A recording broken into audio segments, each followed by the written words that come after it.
How to receive crypto using SafePal. Are you guys facing issues to receive crypto on a SafePal application? If that's so, then this video might help you out. Without further ado, let's dive into the video. To receive crypto in SafePal, open the SafePal application on a mobile device. Then go to your wallet home screen. Tap on the token you want to receive, like Bitcoin or Ethereum or BNB. Then tap the receive button. You'll see a wallet address along with a QR code. You can either copy the address and send it to the sender, or just let them scan your QR code directly. Make sure the sender is using the same correct blockchain network, for example BEP20 for BNB or ERC20 for Ethereum tokens.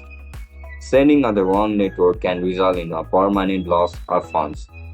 Once the sender sends the crypto, you'll see the incoming transaction appear under your wallet.